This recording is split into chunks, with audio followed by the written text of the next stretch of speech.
Hello again, and welcome back to Illegally Cited. This is Jesse here, and I am back for a channel update and multi-topic video once again. Believe it or not, for the end of 2021. December 2021 is already upon us, and it's really strange because on one hand, it seems like January was forever ago, like just lots of stuff happened. But at the same time, it really feels like, man, this year has just, I blinked and all these things happened, but the year just flew by. Like I said in many other videos lately, time just rather seems kind of messed up right now. What is time? What is linear time? What is, yeah, anyway. So today we're gonna talk again, do a little overview of the channel, give a channel update, talk about a few other things, including last night's Game Awards.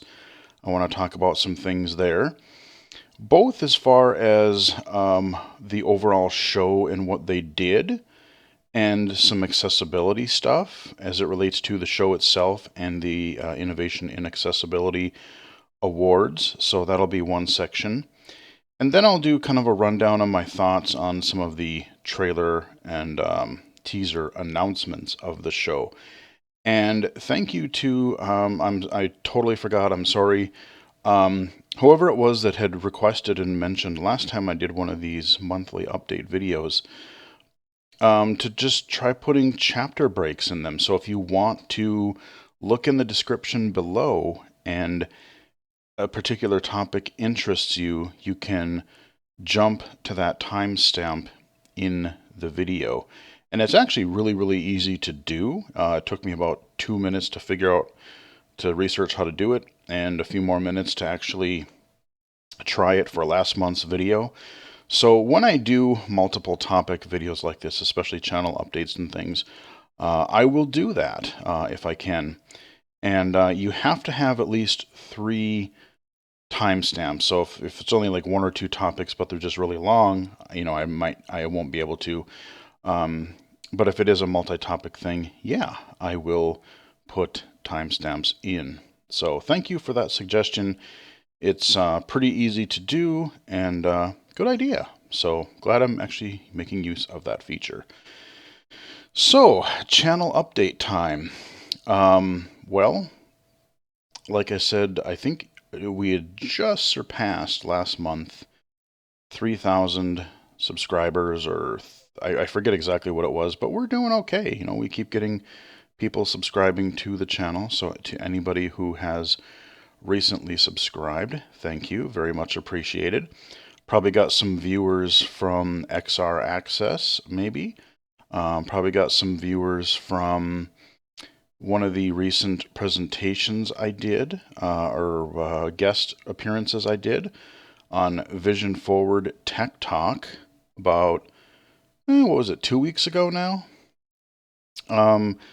I did a video guest appearance on their Tech Talk show, and we talked about accessible gaming, and we talked a little bit, touched on at the end, a little bit of accessibility in VR, or lack thereof.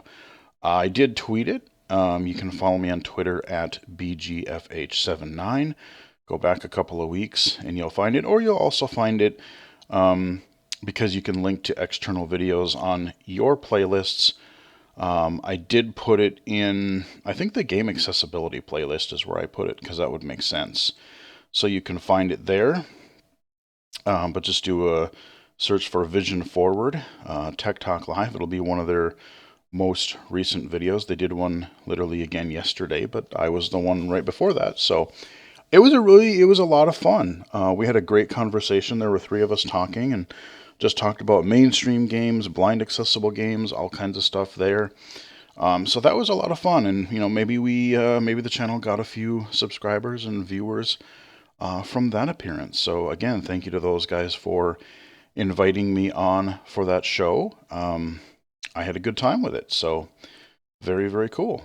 And yeah, I really appreciate being on other podcasts and appearances like that. I find talking about all this technology and accessibility and gaming and just any kind of nerdy stuff. It doesn't even necessarily have to be about accessibility. In fact, sometimes it's refreshing not to talk about accessibility and just nerd out about other stuff.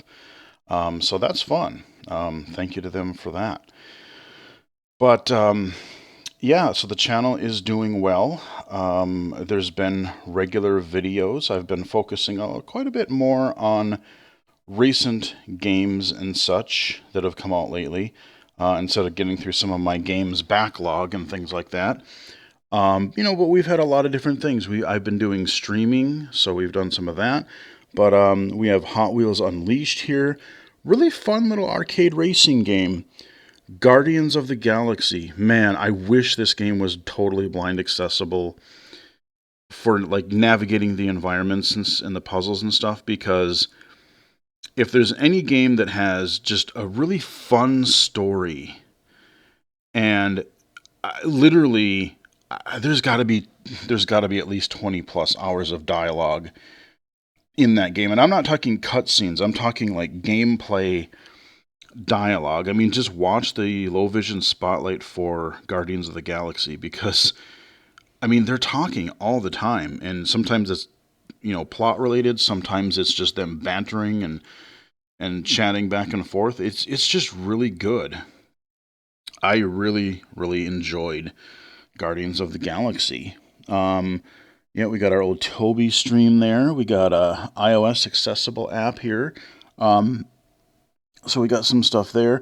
Oh yeah, I did do a review of my computer. I did it in the channel update, but I thought, with Black Friday, I think I recorded it on Thanksgiving actually, or right about. But with Black Friday around, I thought, people are going to be looking for, especially if they can't build their own PC because no one can find parts. I did show off what my tower looked like. Talked a little bit about it, showed some of the special software that came with it, like the Omen audio and the Omen monitoring software, that kind of a thing. So there's a lot, like I said, there's a lot of stuff there. And so to anyone who is new, you will find everything under playlists. There's anything from low vision, looks at games from a low vision point of view, low vision spotlights, PC accessible games, iOS accessible games. And when I say accessible, I'm referring to in the blind, totally blind and visually impaired sense. If something, and just to clarify again for people maybe who didn't watch last month's or whatever, um, when I say a blind, or when I say accessible game spotlight, that is a game that I'm saying that you can play as a totally blind player. If it's a low vision spotlight video, you are going to need some usable vision to be able to play that game. So then you won't necessarily have to ask in the comments if a game is specifically totally blind accessible. Unfortunately, there just aren't as many of those, but hopefully that will be changing as accessibility becomes more popular. So thank you to everybody who has been subscribed for a while, and to everyone new, thanks for stopping by. So yeah, rest of the year, I've probably got one or a couple other games that are coming out around this time. I'm thinking this is going to be the Saturday video. I'm almost thinking about doing a bonus video for Friday for Halo Infinite, because I want to get something out there for that game, both as it relates to accessibility and also because, unfortunately, the PC version anyway, it is seeing some stability issues. I've had the game crash at least 3-4 times, and I've played it for maybe 2-3 hours tops. The first couple areas of the game seemed to run pretty flawlessly. I had a good time. Got to the open world, got to a specific mission in the open world, one that I cover in the low vision spotlight video. So yes, you do need some vision to be able to play it.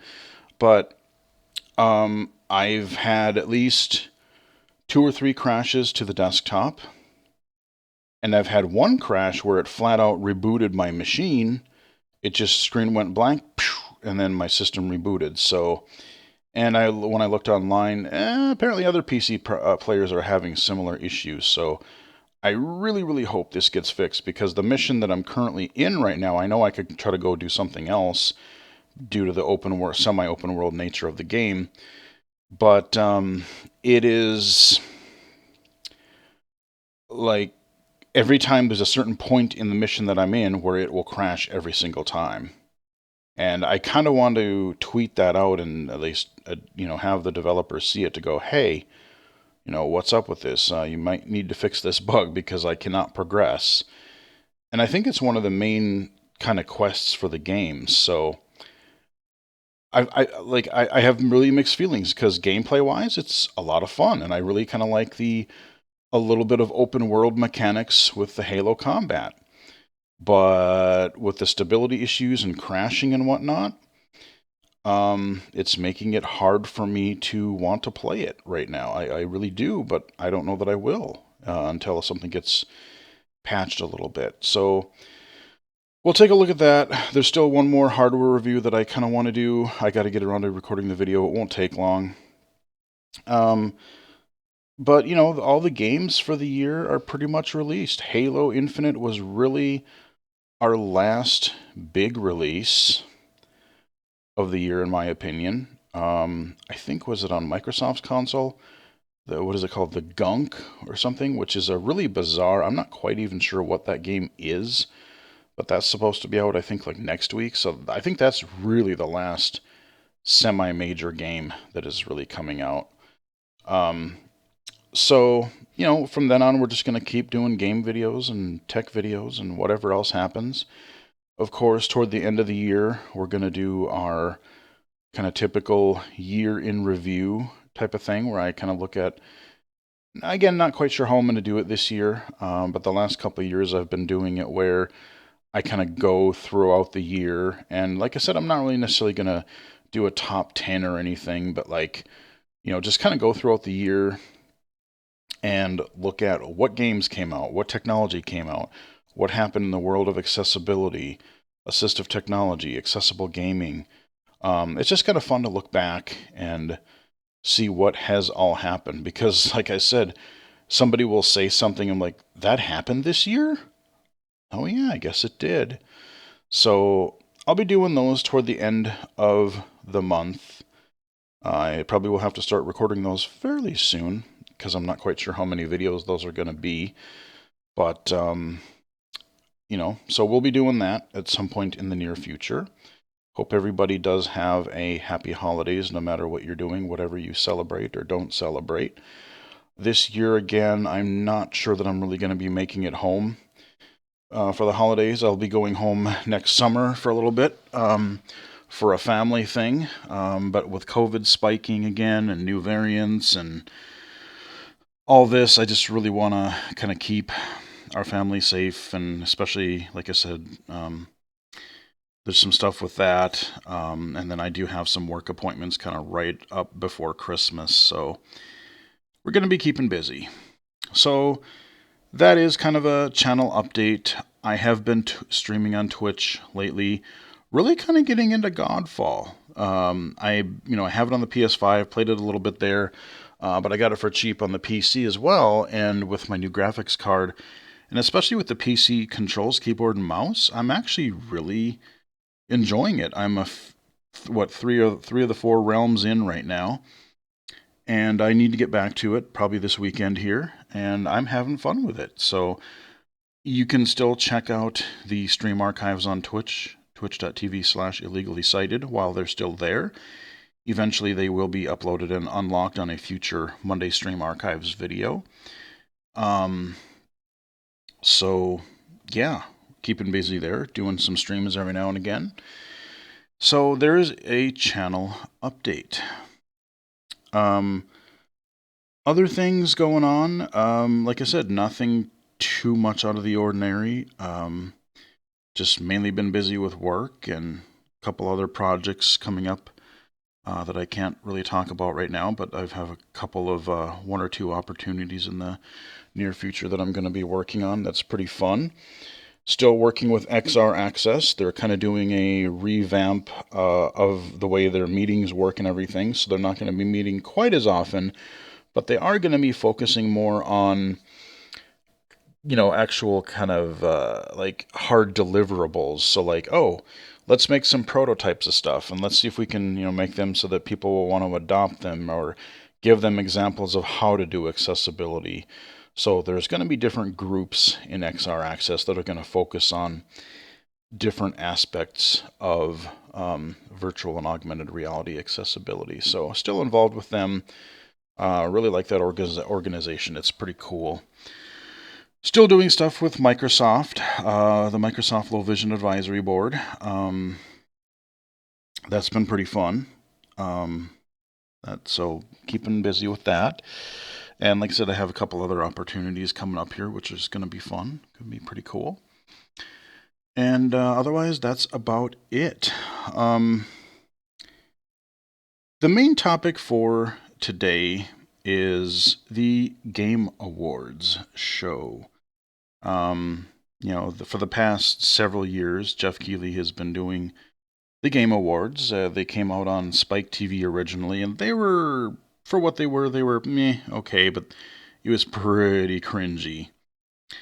They've gotten better since they have gone broadcast on the internet. But I do have some thoughts. Just this is the section where I just talk about some general thoughts about the show before we go into a detailed dive on what was actually shown there. So, before we get any further, just a disclaimer. I was invited to be a awards category judge for the Innovation in Accessibility category. So I did have a very small part in the show. I wasn't there or anything like that.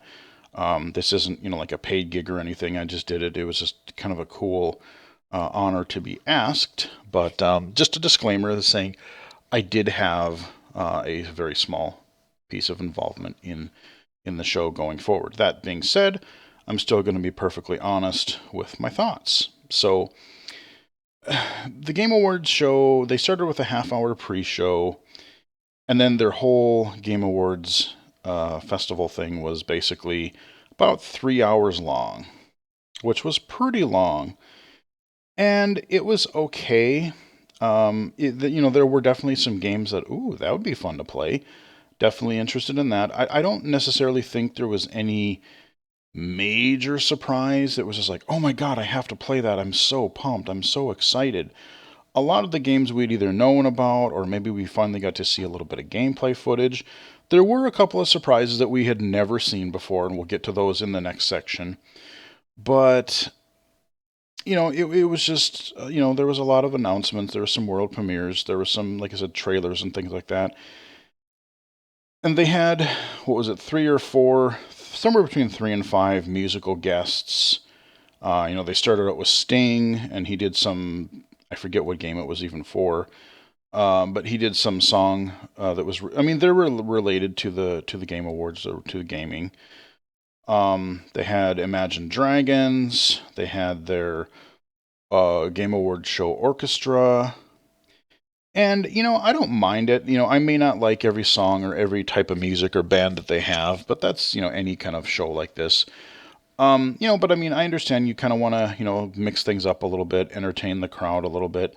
And you are having, you're having music that is related to the games in some way. So maybe you're doing a game medley of the nominees, or you're featuring from a certain game.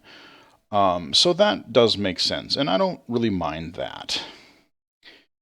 But what I do think is they call it the Game Awards, right? And I think I'm pretty sure I've said this before in previous years, but I kind of wish either the Game Awards was shorter, or I wish they would call it something else, because it's kind of like a winter E3 that just so happens to sprinkle in a few game awards. Like, the focus of this show is not the awards. Yeah, you have people come up and present the awards. But what I was thinking about this after the show last night, and I'm sort of curious. I don't want to go through it all again because I don't want to watch the whole thing again. But it would be interesting to see, like, percentage, like, w- watch the thing again and how many, how many minutes was devoted to awards and what percentage or how much time was devoted to world premieres and announcements and like upcoming things or music performances. I would bet you I might be a little bit off, but out of like a 3 hour show, I'm wondering if there was half an hour tops that was actually devoted to acknowledging the awards that these games and developers won. And like I think you could still make a game awards show interesting if you focused more on the awards because games are there's so much of a variety now. You have indie games, yes, you have AAA games, but you have all these different categories, and you have so many people, unique people developing these games, and acknowledging the hard work that they went through. Maybe going through kind of like what NoClip does. Okay, whatever that was. I think it was one of my smart speakers. Um, but having, sorry, that made me lose my train of thought. Um, what are you doing, speaker? Okay, yeah, my A lady, who is doing something over there, some notification or something. Um, so back on track. Game Awards. Yeah, so like they could make the awards part more interesting. They could talk about, like, oh, maybe highlight some really cool feature and what made this game stand out against all the other hundreds of games that come out this year. Why did this game win Best Action? What was so cool about the story? Okay, what best art direction? Like, oh, what made this such a cool looking game? Show some, key areas of like, oh, this is how we came up with the art style and just kind of different things like that. Yeah, like No Clip, where they kind of, you don't have to be deep dives in them, but just kind of like even a surface level of like, this is why this game was chosen. This is what makes this game stand out or what makes it unique. Maybe a development story, some development story throughout the process of developing the game. Maybe something really neat that the designers learned or hadn't anticipated during development. Just highlighting maybe a really creative or really unique or hardworking person that was a part of the team. There's a lot of different things that you could do and really give some of these developers some, much deserved attention and, focus more on the games that won these awards. Because, like I said, I think at most, I would say a fourth of the entire show was actually awards, and the rest of it was all trailers and exclusives and other entertainment stuff. I mean, if that's what you want to be, that's fine, but I wouldn't necessarily call it the Game Awards because yes, it is, but it's kind of misleading. It's more like the 2022 Hype Train featuring the Game Awards or something. I don't know. But that's just the way that's just sort of the way I feel. Like, I like getting surprised by all these game announcements and stuff. Don't get me wrong. But I would like to see I know what I'm suggesting is probably not going to get as big of an audience because you get the casual gamer, you get the people that play games maybe but don't follow the industry or games the way that some of us really nerdy people do. And I get that. So you're trying to make enough money to make the show happen and make it viable, and you're getting publisher buy in and sponsorships and whatever. I get that. Um, but like I said, for being an award show, I wish it was a little bit more dedicated to that. Because there's some amazing titles out there and a variety of amazing titles out there. And I think that we could celebrate that as an industry and even expose people to stuff, a little bit more that maybe we haven't looked at, So that'd be a cool idea. I don't know that that's really going to change, but that's kind of my suggestion for kind of maybe what I would do a little bit differently for the Game Awards show. The good news is accessibility wise, it was unlisted for some reason. Like you had to kind of get the link through social media, or probably the Game Awards website had it. But like if you went to the Game Awards YouTube channel, it didn't seem to publicly be there, which I don't know why you would hide that. But they had an audio described version of the show, which I did watch because sometimes those trailers go by super fast and you can't see what the title or release date or other tidbit of information is about it. So that was kind of helpful. Um, but they had that. They had closed captioning and everything. So they did try to, make it accessible. And he did stress even during the presentation once or twice that, hey, we're trying to be more inclusive, more accessible. And so that was a good thing to have. It was sort of funny because the person that they had doing the audio description, I have a feeling she was doing it live because some of it was just like, oh, wow, this is going so fast. Because a lot of times, like when you're doing a descriptive for a movie or something, it's not a live on the fly reacting and describing what's happening. There's like a script and you're keying in like, okay, there's a moment of silence here. I can squeeze something in. But some of it was like, oh, this happened, and then this thing exploded, and something or other, and which is fine because you want to keep everything as a surprise.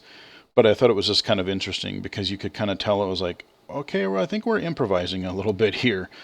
Um, but the lady that they had doing it, and I can only imagine, like I said, I've tried to describe things in the past and I just kind of give up going, well, I can't see it perfectly anyway, but boy, like there's just these snippets of 3 seconds of action here. I don't even know how I would begin conveying that to you, every little detail. And sometimes you just can't. But, I'm glad that they did it. And it was a live human, it wasn't text to speech or anything like that.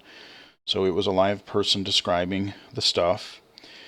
But I did find it kind of strange. There were parts, especially more toward the latter half, where I don't know if they thought that they were advertisements or whatever, because toward the beginning they said, oh, we're not going to be describing the ad breaks. Okay, fine.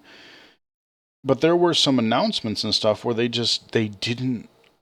weren't audio described. It would just go quiet for a little bit. They would just have the regular audio.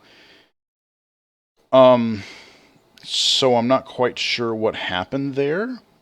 And even the ads, like it was all pretty much gaming related, either stuff that was already released or stuff that was coming soon or whatever. But like in this case, you almost wish the ads were described because there were some announcements during some of these ads. Like one of the breaks, I saw a game that I've been wanting to know more about, and we just got a release date of 2022. I'll talk about later. But Metal Hellsinger, that game looks so cool, and I really, really want it to be good. But that was during one of these ad breaks, so it's kind of, they didn't devote like main showtime for it, but they wanted to include it. So I mean, like I said, I'm totally glad that they did it, but some of the description was a little, maybe a little missed there. Some of the things maybe could have been described that weren't. But I'm glad they did that. And then, so they did the pre-show. They had this lady, forget her name, but she was doing the pre-show. They had a few exclusives there. They focused a little bit more on the indies there, and then did more of the AAA stuff in the main Game Awards show, which is okay. But I kind of wish, again, there to me, yeah, there's some of these AAA games that are pretty good, but honestly, so many of these indie games, I'm not going to go out and outright just death to all AAA games like a few people are saying recently, but because I do like some of them, but there's so much interesting stuff going on in the world of indie game development that I kind of wish that a little bit more focus was on that, because there's some like amazing stuff. It's been some of my favorite content in the last couple few years. So they did the pre-show, and then at the start of the actual Game Awards, they started with Sting. They did their opening song thing. And Jeff did come out and he at least acknowledged all the bad stuff that's happening in the industry. Kind of just gave an overall statement about like, none of this bad behavior will be tolerated. They didn't really mention Activision specifically. And again, being an awards show, I think if you focused a little bit more on the developers, past and present, and even some future, this could have been tied into, the awards show a bit more, because this has been a trend. There's been how many, especially again in the AAA industry, but I'm sure there are indies that are guilty of it too. Any business, any company could be guilty of it.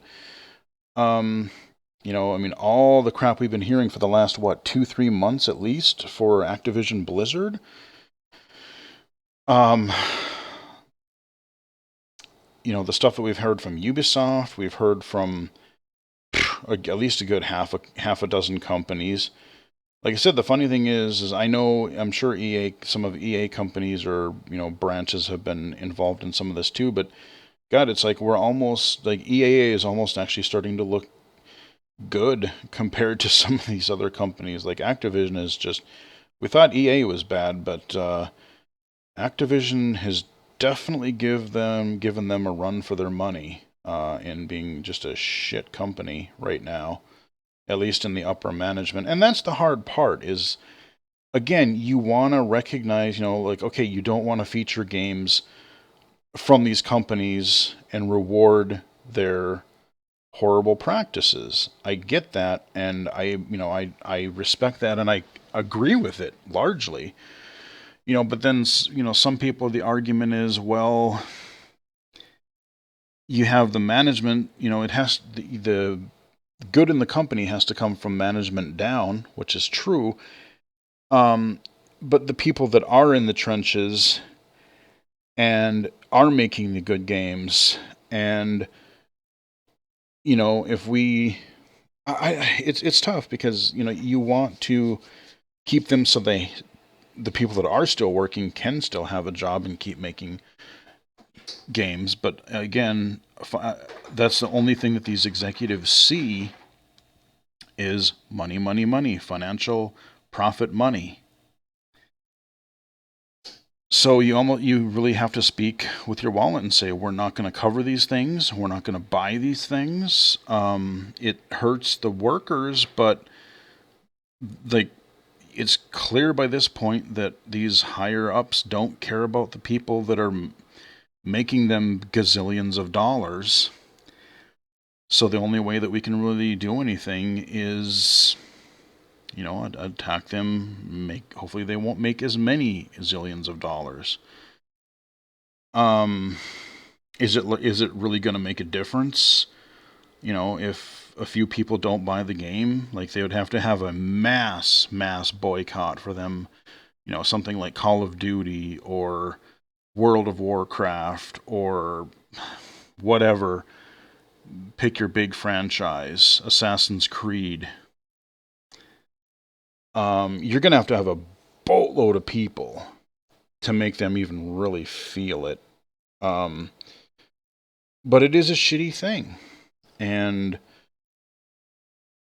I think the Game Awards, especially with the broad audience that he's trying to attract, that Jeff is trying to attract, I think this is, I mean, it sucks to do it. It sucks to be, yes, this is an award show. It's supposed to be an award show, and it sucks to bring it down. But honestly, these are the places where I think you got to bring it up. Because the most people are going to see it. Your casual Joe who buys Madden every year, Call of Duty every year, and that's about it. They don't know about all this stuff. They just say, oh, here's a new Madden. Oh, here's the new Call of Duty or Battlefield or whatever. Or the people that just play the one game like World of Warcraft or whatever. I think that this could and should be a platform to publicly address these games. Like he came out a few years ago, and when Konami wouldn't let Hideo Kojima accept an award, he spent a little bit of time and directly called out Konami on that, which was fine, which was good. But then something even way more important than that, like all the abuse and all of the shit that some of these people are going through, just mass surprise layoffs, sexual harassment in general, pay gaps, mandatory crunch and overtime, like just all these things that have really been coming out. No, these things, yeah, it's an award show, but I think again, if you kind of geared this toward like a game industry end of year game industry event and award show, industry event and award show, something like that. And like you focused on the year of gaming, and maybe you could have a few announcements. You could say, hey, and now we're going to have an hour for some look ahead trailers or something.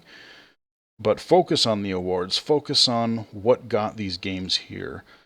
Focus on the people that aren't complete douchebags that are making the entertainment that we like.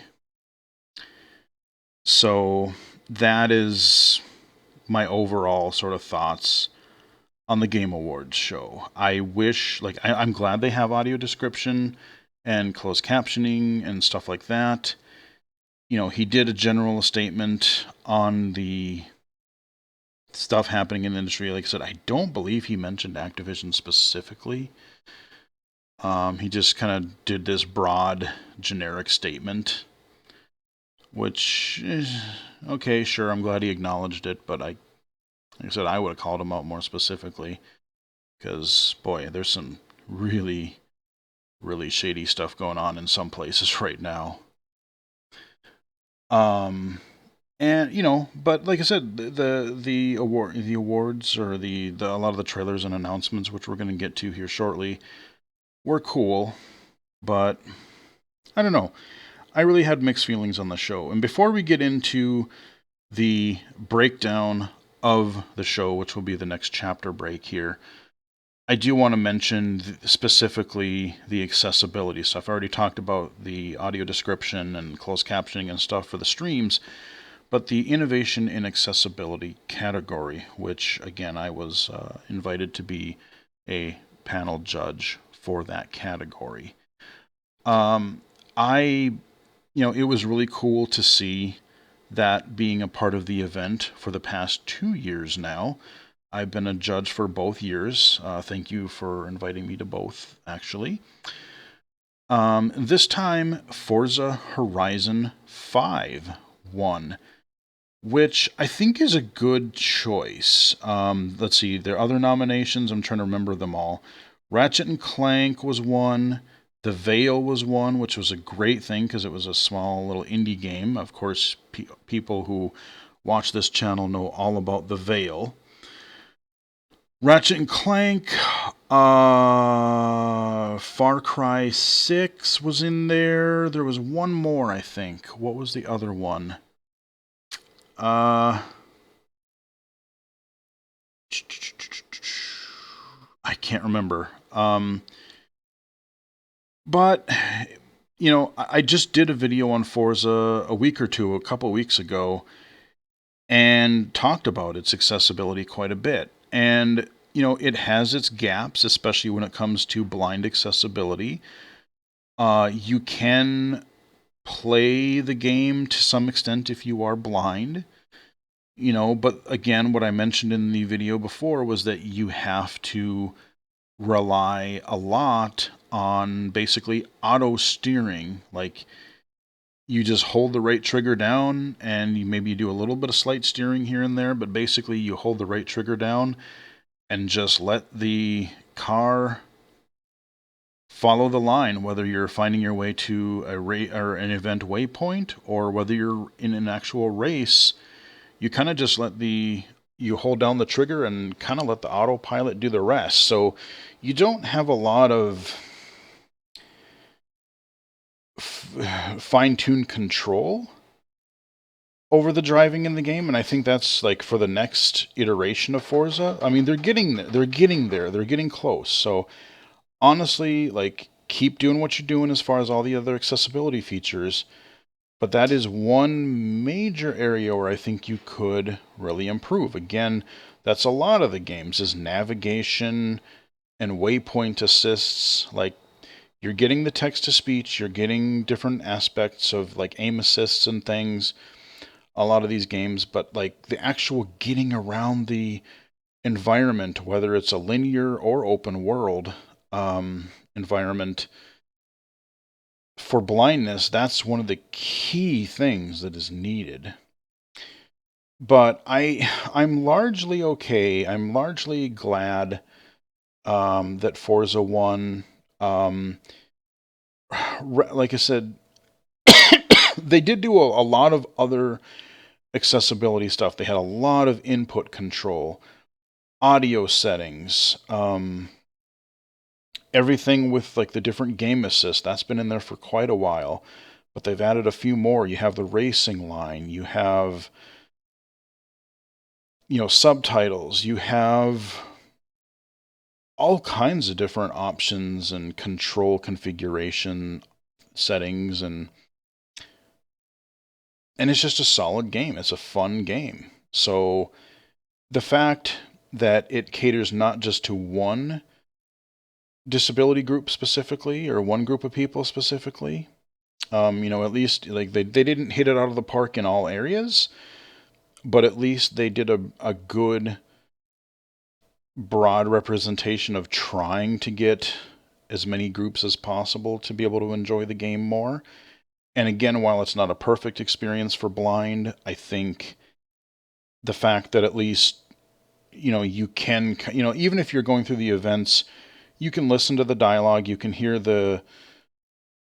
Forza Horizon 5, it also won the Best Audio Award, which I can totally understand, because when you're in the car or outside of the car or in different environments, like, the way they have audio rendered these environments and sound effects and vehicle noises, and you hear the gravel, or you're rushing through a field and you're whipping through bushes and crops, and like it's really good. So I can see why that won, and I'm pretty okay with it. Ratchet, I really liked its high contrast features. It too had quite a bit of accessibility going on with it. But, even as a low vision user, I had a little bit more trouble playing that game. Like, they could have done better with some of their waypoint stuff. Like, I kind of was a little bit confused as where to go sometimes. Like, I could see a path, but I wasn't sure if it was the main path or a side path or whatnot. The Speedle areas, I had a little bit of trouble with those. I was not good at those Speedle chases, like especially when you had to. Some of them were chases where you were kind of doing like a race or some type of thing like that. There were things where you were exploring a world and had to collect certain number of things or whatnot. Didn't care for the Speedo stuff all that much. Um, you had a lot of different areas of the game. So they did some great work on Ratchet, and I think that it definitely deserved to be a nominee, but I can see why Forza um, edged it out a little bit. The Veil, I really liked The Veil. I really, really liked The Veil. And like on one hand,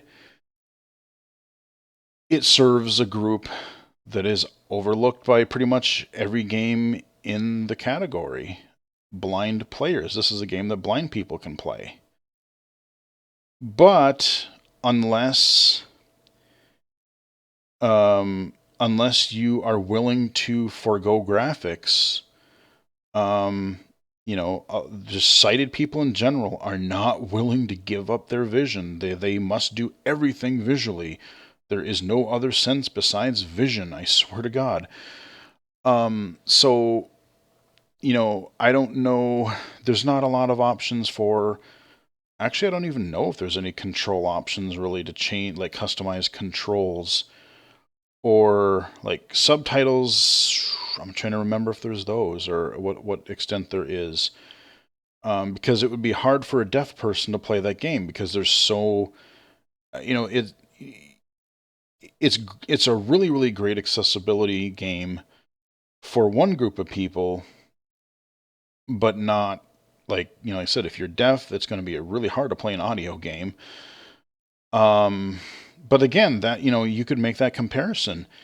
Okay, it's an audio game. Deaf people are going to have a really really tough time playing it. But the rest of the industry, that's kind of an interesting comparison because the rest of the industry, so much emphasis is put on the visuals. Okay, we get audio, we got some great audio here and there, but like everything is graphics, pretty colored graphics that blind people are often left out. So there's a message there somewhere. And I wish I could remember there was at least one more. Like is Far Cry 6. Again, Far Cry 6 was pretty good.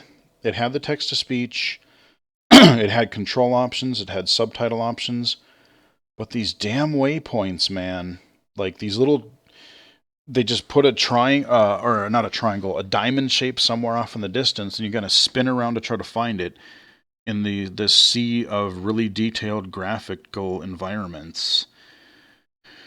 Again, figuring out where to go, especially if it was like, oh, I have to escape this, escape these people without being seen, or tail somebody, or if there's a time limit for a mission.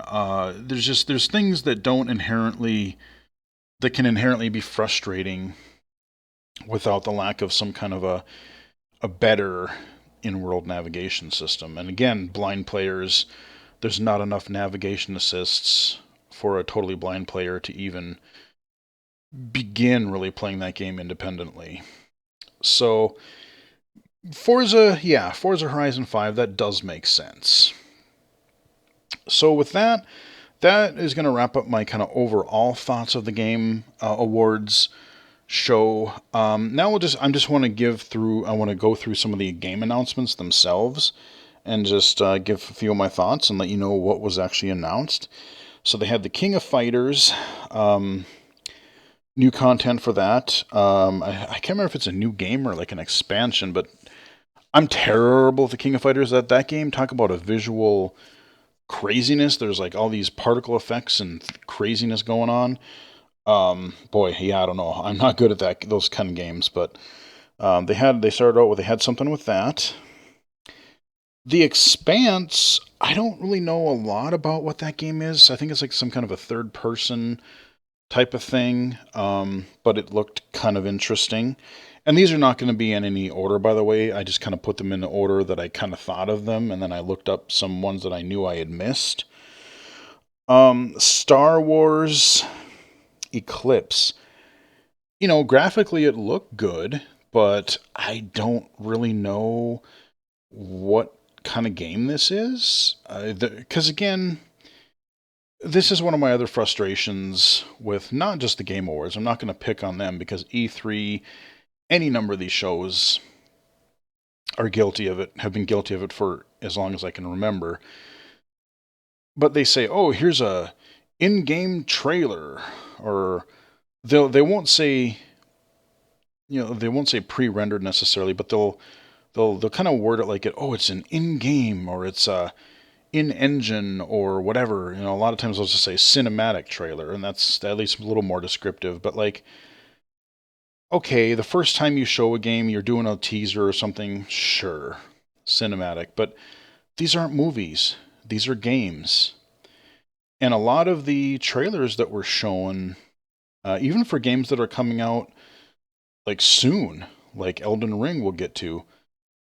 I want to see gameplay. It's a game, not a series of cutscenes. So I want to see games. Like some of them, I can tell. Oh, this is a first-person shooter. Oh, this is a strategy game. This is a third-person platformer actiony thingy. I I want gameplay. They're game trailers. Make them show gameplay, please. Anyway, I digress. Star Wars, I'm not quite sure what that game is supposed to be, but I'm pretty sure it's a little while off. Wonder Woman. This was again, so this one I could accept a teaser trailer cinematic because it's probably really early on. This was a surprise, didn't know anything about it. But yeah, we're getting a Wonder Woman game, so I don't know, I'd be curious to see what that could be. Um, cool to get a female superhero game, especially. I like that. They did talk about the Sonic 2 movie trailer. And I did watch the Sonic the Hedgehog movie, not in theaters, but it came out right around the beginning of the pandemic, and a little while later it came out digitally. So I'm like, you know what? I've heard decent things about it. It's not bad. Yes, it's a kids movie. It's got some cheesy moments for sure.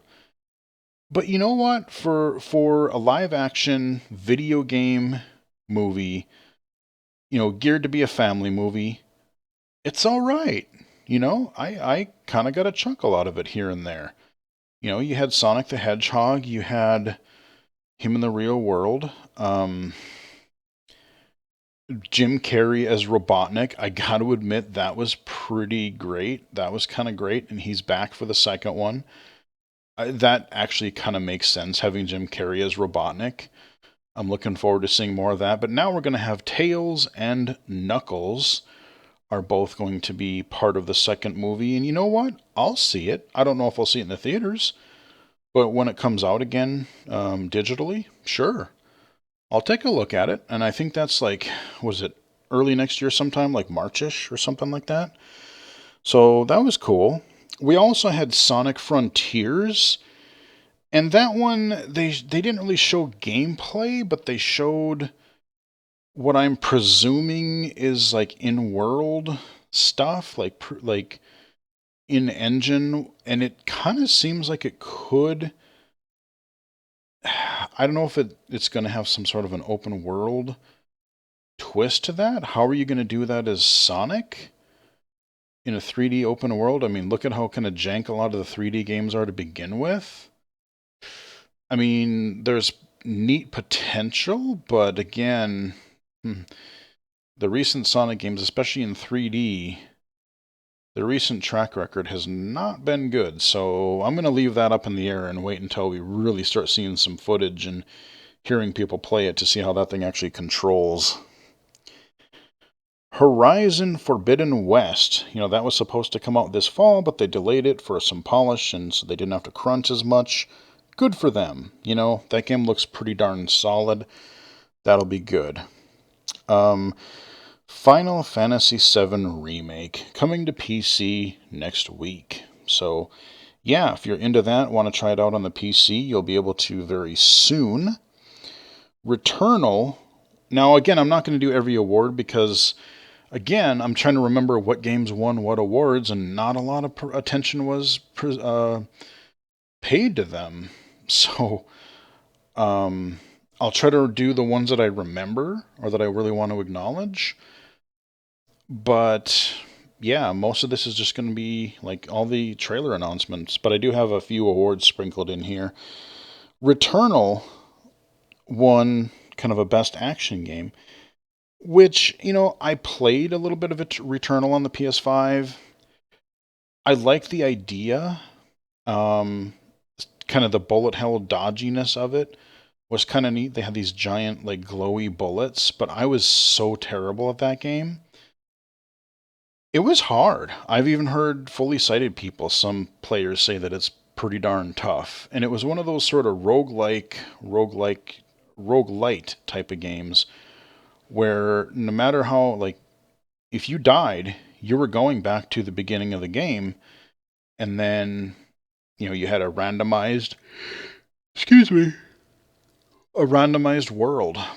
So, I don't know. It was neat, but I was terrible at it. Um, so I mean, cool. I mean, that does make sense. It was definitely kind of a unique game, and I think for what they did, they used the developer used to really work on a lot of smaller projects. This was them kind of jumping up to the next level, and for what it was, I think it was pretty good. It's just I was not good at it. We had a little bit of Gollum footage. I think that's going to be more of a stealth game more than an action game. Um, but I'm not quite sure what that's going to be like. It could be interesting.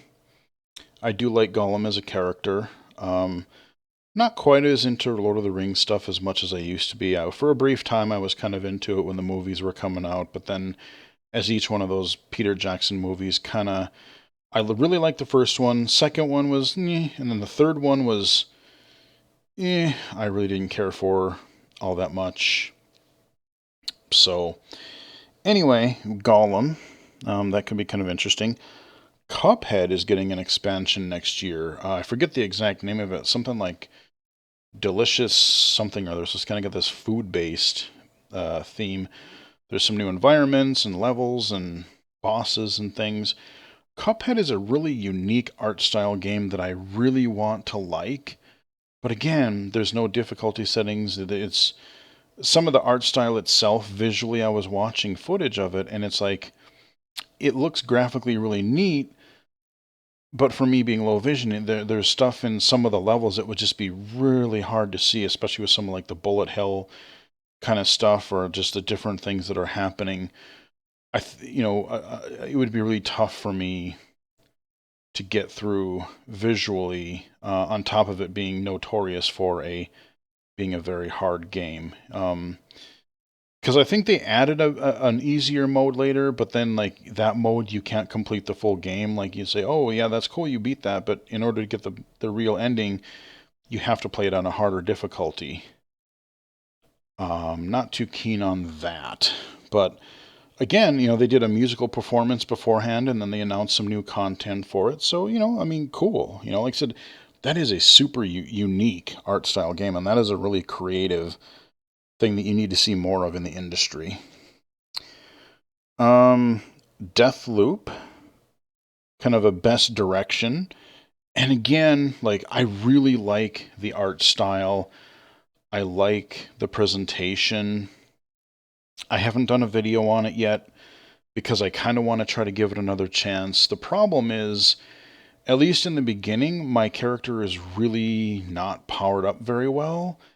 And they really want to focus you on stealth right away, because unless you're really godlike in like seeing where everybody is quickly enough, and even then, once you get spotted, like I got to, the first real major area in the game, and I don't have much in the way of weapons, and I'd kill a few people stealthily, but then I would inevitably set off an alarm, and I would just get massacred. So I need to kind of strengthen my character or get something that'll kind of give me a little bit more of advantage back. Because right now I'm kind of like, as much as I like the game, I like the look, I like the feel, I like the style of the game, it's kind of hard.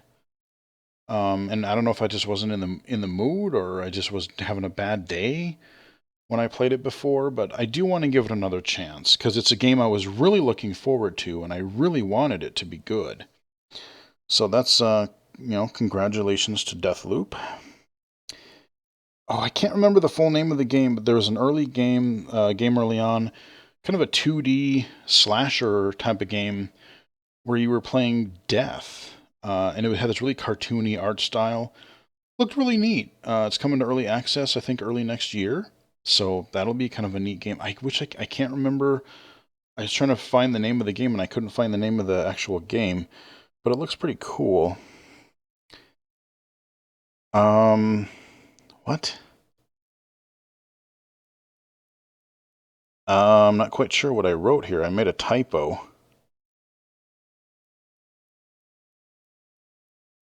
Hmm. Uh, I'm not sure what that is. Okay, well, we'll skip past it. Here we go. Metal Hellsinger. This was not part of the main show. It was kind of like an in-between break, but I've talked about this. Remember BPM, Bullets Per Minute, came out. Was that late last year or this year? I can't even remember. But a rhythm-based first-person shooter. BPM had a lot of these little kind of ankle biter enemies, and it was really, really tough. As much as I loved the music in it, and as much as I loved the idea, I found it pretty dang hard. Um, but Metal Hellsinger, it looks more of like it's kind of got the like Doom 2016 art style, maybe not, not quite as graphically rich or whatever, but like they actually have like they have music with vocals in it, like the guy from Trivium is doing some of the vocals in there. They've got all kinds of metal singers and metal bands and stuff like that doing the music. But this one, like, it's kind of more of your, like, you've got bigger enemies and stuff, and it's kind of got this demons from hell sort of a thing. Kind of, I don't know if I'd say medieval, but look at the trailer. I did post the link on Twitter last night going, can I play this now? Because it looks really neat, and I really, really want this one to be good because I I really like the idea of a rhythm-based first-person shooter. I don't know why it took this long for, like a couple of games right around the same time to come up with the idea and make games about it. A lot of other genres have done rhythm-based games. It's like a first-person version of Crypt of the Necrodancer. It's kind of neat. I wonder what the actual rhythm mechanics are going to be. It's hard to tell from the trailer, but it was all gameplay, so it looked pretty sick. Looking forward to that. Forspoken, I'm trying to remember what game that was. I can't remember. It looked cool. I remember that, but I don't remember how to describe it. But they had a trailer for that. I think that one didn't really have any gameplay. I think that was a pre-rendered or cinematic kind of a thing. Here's a surprise. Didn't see this one coming. Space Marine 2. I really got to go back and try Warhammer Space Marine again. I tried it. It was a game I really wanted to like, but I was terrible at it. Like, it was this third person. We have Warhammer. There's two things. There's Warhammer, and then there's Warhammer 40,000. Warhammer, you got like the orcs and you got the little, like the Skaven, the Warhammer, like Vermintide. It's more of your melee, your older school fantasy stuff. And then you have 40,000, which is like these future, like you have mechs and space marines, and they had this really sick chainsaw sword blade thing, and it kind of gave me vibes of like the Lancer from Gears of War, but it was pretty sick, and I would really like to play with that weapon. So yeah, it's going to be this kind of a third person. They had a little snippets. It was largely cinematic, but there was a little bit of third person gameplay shown, and it looked good.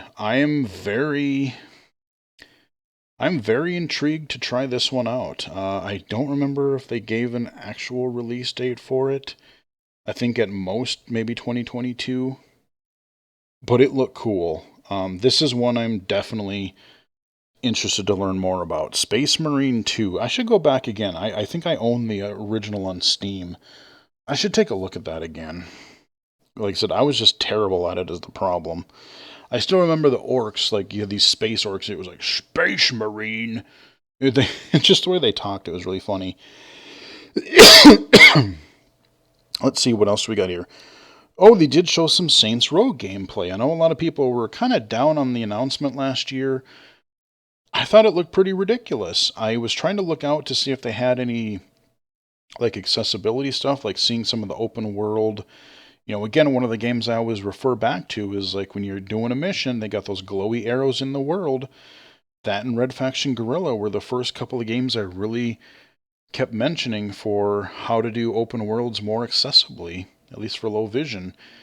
But it really was just showing a lot of action, which looked fun. I mean, this looks like it's going to be, I don't know, maybe more of like a Saints Row 3 style, which I'm okay with. I'm very curious to see some, not just gameplay clip montages, but like see like an actual extended gameplay clip to feel what the overall gameplay will be. But I'm interested in this coming August next year. So they got some time, and I am looking forward to trying it out.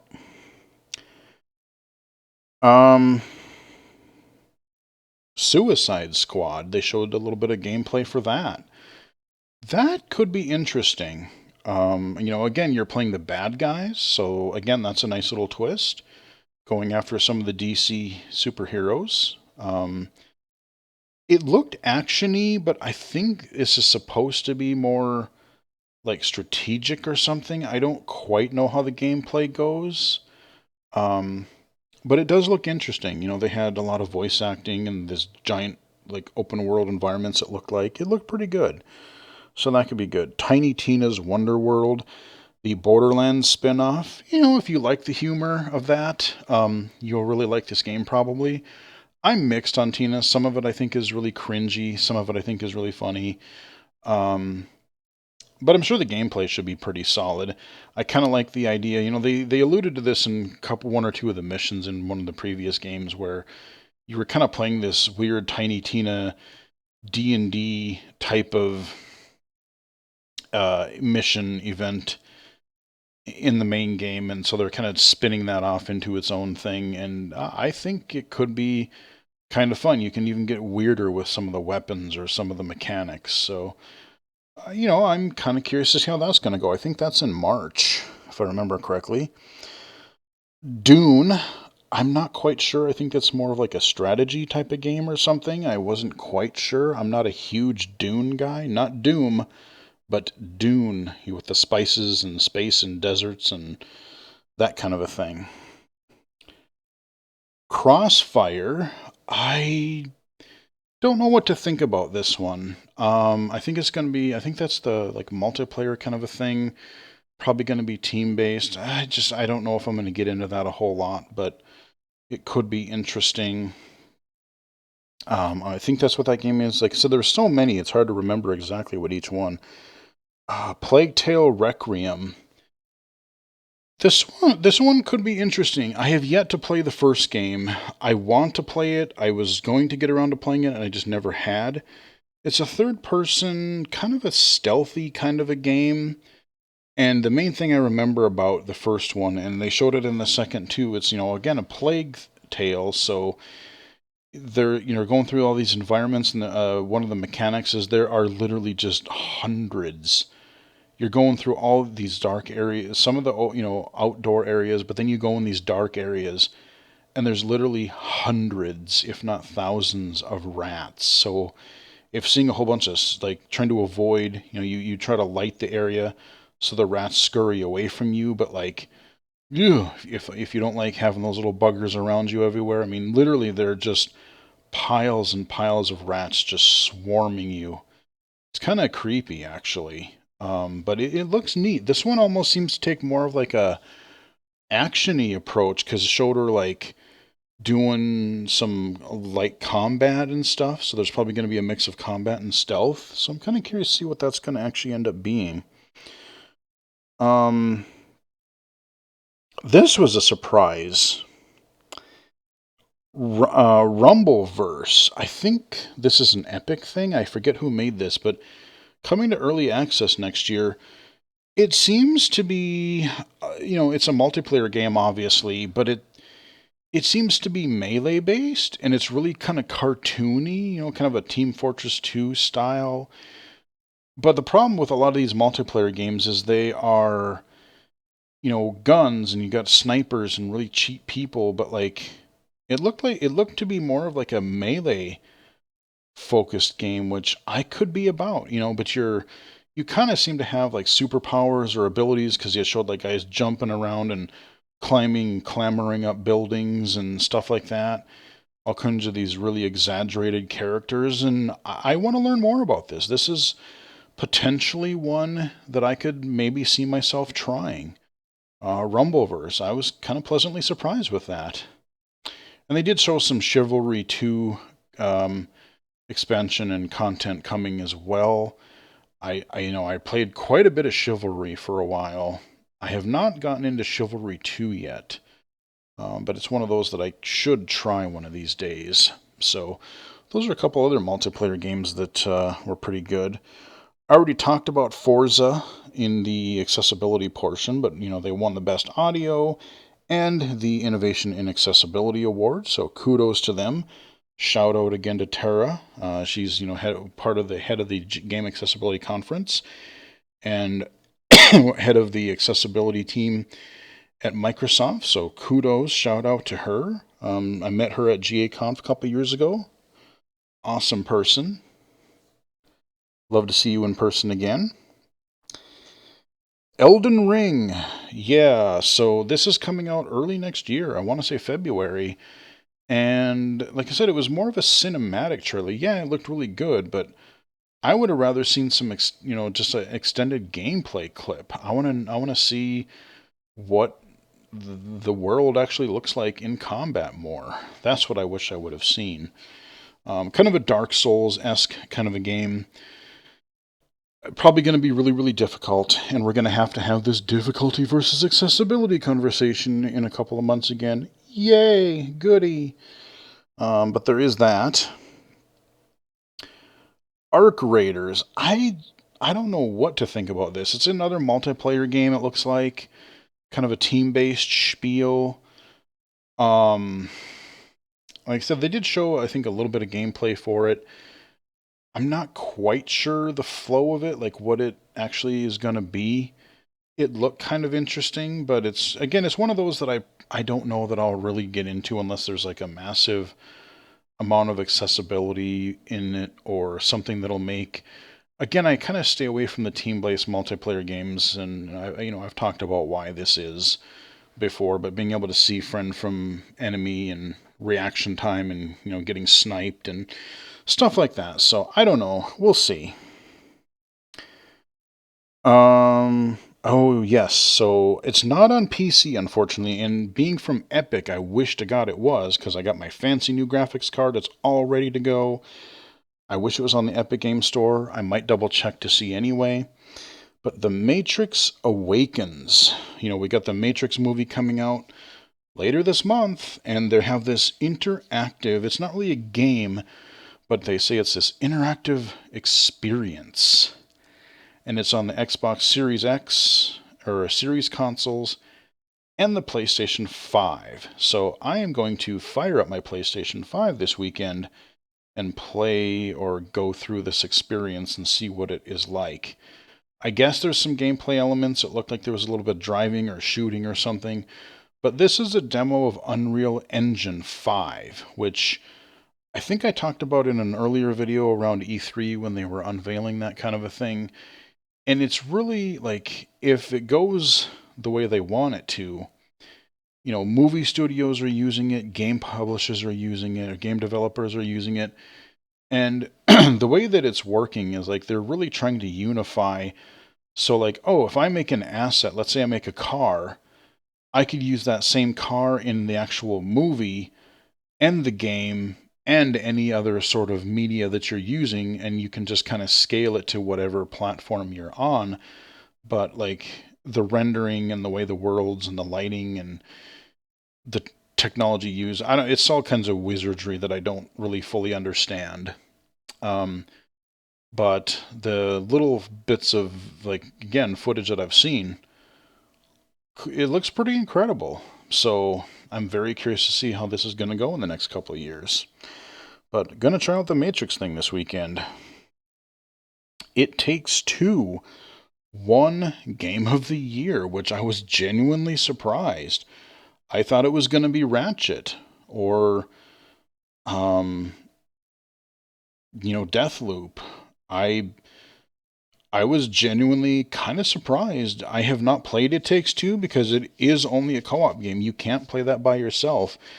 But it's this third-person co-op platformer action game where you're this couple that is going to get a divorce, and you're like the kid wishes that, oh, I wish they could get back together, and they turn into these little dolls, and so you're navigating around this their whole their house and their yard, and they're going through all these adventures and kind of over time learning to love each other again and everything, which is kind of an interesting take. But I have not played it.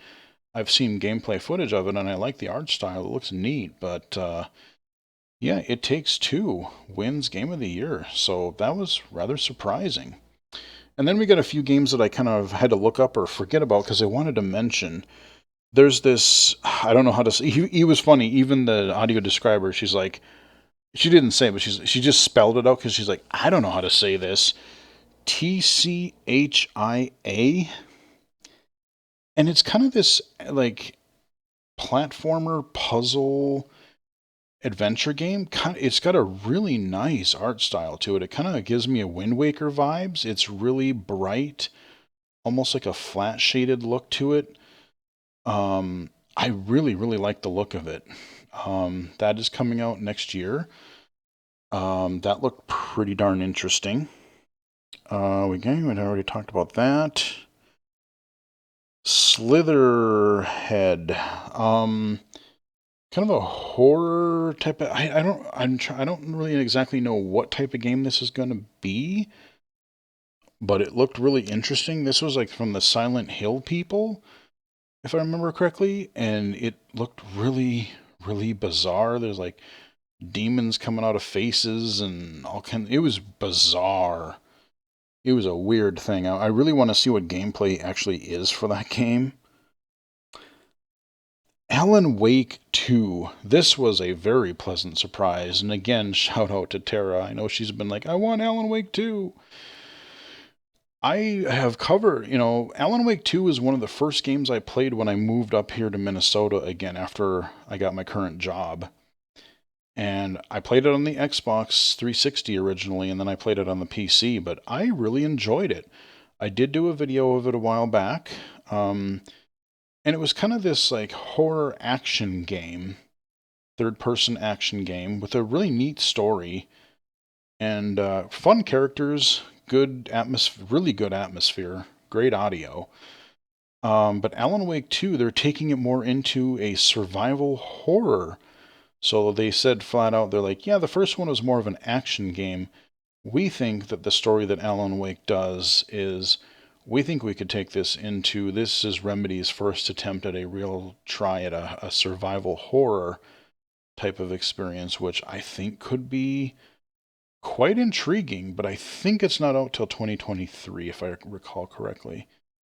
Um, but just the fact that they acknowledged it, and I am very intrigued about Alan Wake 2. I know fans have been clamoring for it forever, so excellent. Glad to see that is happening.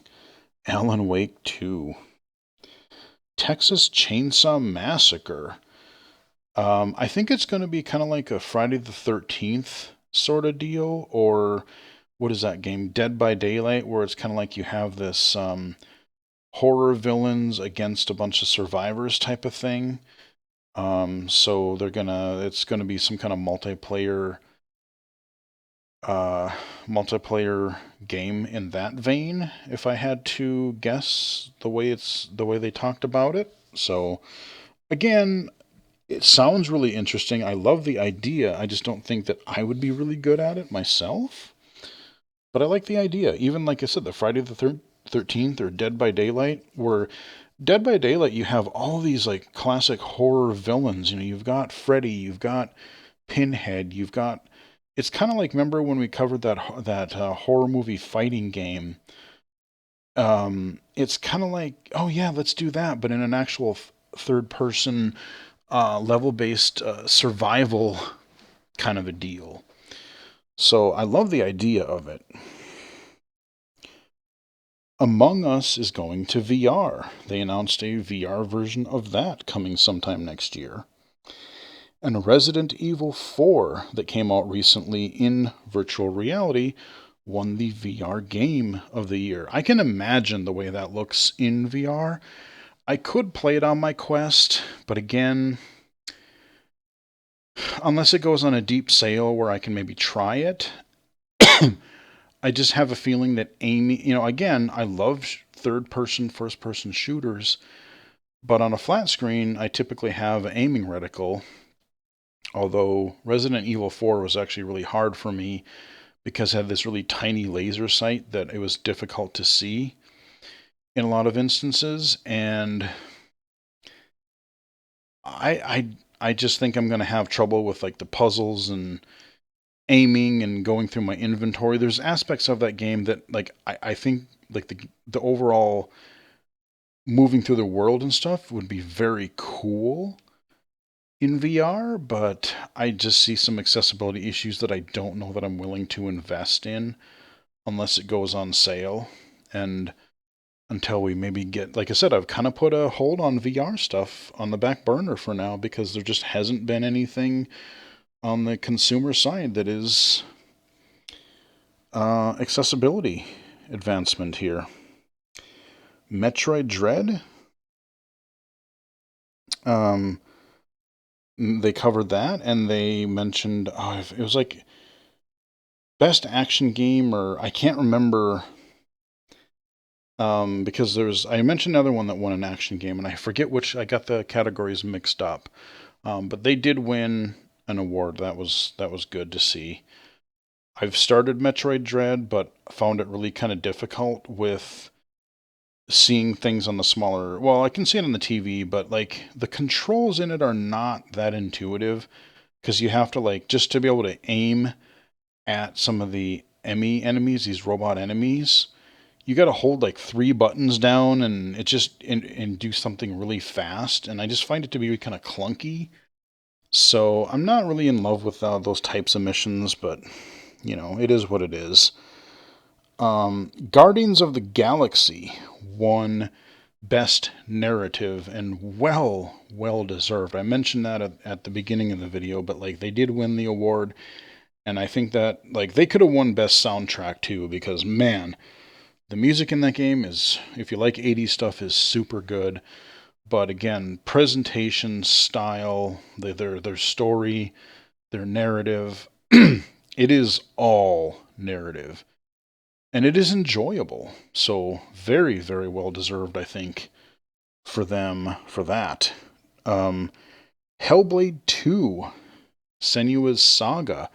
They did show some gameplay of this, and this one, it kind of looked neat because she was kind of on her own before, but now she's got like these other people with her that can help her in combat, and she's helping them. And again, it seems almost be a little bit more combat focused, but she's still kind of got those like voices in her head, kind of a thing. That was a big thing in the first game. I'm pretty sure I did a video for that in earlier on the channel. The first game, Senua's Sacrifice. But it looked really neat. This is a Microsoft exclusive, and it looked pretty interesting. I really would like to know, how much is going to be stealth and exploration and combat, and like how the actual other, like how many people you have with you at a time, or if it's the same people or just during certain parts of the game. but it looked good. Like it looked really neat, and like the sound even in the gameplay footage that they showed, very very good separation for like you would hear these different voices in Sanoa's head just talking to her and kind of taunting her and telling her like kind of making her afraid, or just a really really fantastic audio work in that game, in those games. Tunic, again another Xbox game, kind of this isometric Zelda-ish type of game that is coming next year. It looks really good. Like I am genuinely kind of curious to play this. Like Tunic again has kind of got this like Zelda isometric Wind Waker kind of vibe to me. It just looks really, really colorful and really good. I really want to know more about this game, and it's been in development forever. So I'm glad it's hopefully coming out soon. We're almost done, I swear. Life is Strange, True Colors won Games for Change award, which is good. I have not played that game yet. I did pick it up on the autumn sale on Steam, so we're gonna be able to try that out at some point. I really enjoyed Life is Strange 1. Played Life is Strange 2 when Riley was up here, and we both had a lot of reactions to that. I really like the stories in those games, and so I'm curious to see what they're going to do with True Colors. So that is one I do want to get around to playing sooner rather than later. I already talked about Matrix, so we're good there. Halo series. They did do a Halo. There's a series coming to Paramount Plus next year, and they showed this first little teaser about it. So I don't really know a whole heck of a lot about it, but I'll check it out. I currently do have Paramount Plus right now subscription. So, by the way, if you haven't watched the last couple of South Park pandemic and post pandemic specials, there's another one coming like next week to continue those strange saga. They are streaming on Paramount Plus, and they are very, very entertaining. Cheap plug there, but those I'm definitely looking forward to seeing where that craziness is going to go. And finally, Evil West. This looked cool. I want to know more about this. This is like a third-person shooter melee action game. You're like this almost. He kind of looked like he had a trench coat and like a cowboy hat kind of a thing. It was just really kind of dark. He's fighting all these like demons and creatures and stuff, but it just really looked like violent and dark and actiony. There was a game on the original Xbox that I wish they would bring back because I'd love to try again, and it was called Dark Watch, I believe, where you were like this. It was a Western vampire hunter. It was a first-person shooter, and it was kind of cool. I never beat it because I only rented it back in the day, but it was kind of neat, and this sort of reminds me of that vibe, but maybe even a little bit faster, a little bit darker. I'm very intrigued to see what this is going to be. It is on my Steam wish list, so when that comes out, we'll definitely have to be taking a look at that. So that is a wrap up of the Game Awards. Whew, a lot of stuff there. I didn't think it was going to take so long, but yes, it did. So we did an overview, we did a rundown of everything, channel update, and I'm sure there's other things I could have or should have talked about. Like I said, we touched on the Activision stuff. All the crappiness that's going on in the game industry right now really needs to straighten itself out.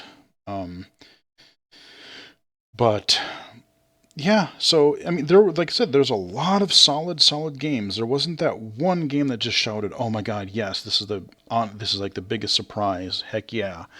But it was still a solid showing. I do wish that they focus a little bit more on the awards, but I've already gone through all that. Yeah. So, like I said, this is going to be the last real channel update that I know of for 2021. We are going to do some year-end recap videos per the usual, so look forward to those in the fairly near future here. I'm going to have a couple more new games and well, like another hardware review coming up here for you. So there's still not going to be, we're not slowing down on the channel or anything like that. So again, hope you guys enjoyed the video. Like the video if you did. Subscribe if you have not done so already. You can follow me on Twitter at BGFH79, twitch.tv/illegally-cited, illegally-cited.com, and right here on YouTube. And it's a little bit early, but whatever you celebrate, Christmas, Hanukkah, whatever you do or don't celebrate this year, hope you guys have a happy holiday season. Stay safe. Enjoy the season. And I will chat with everyone again later.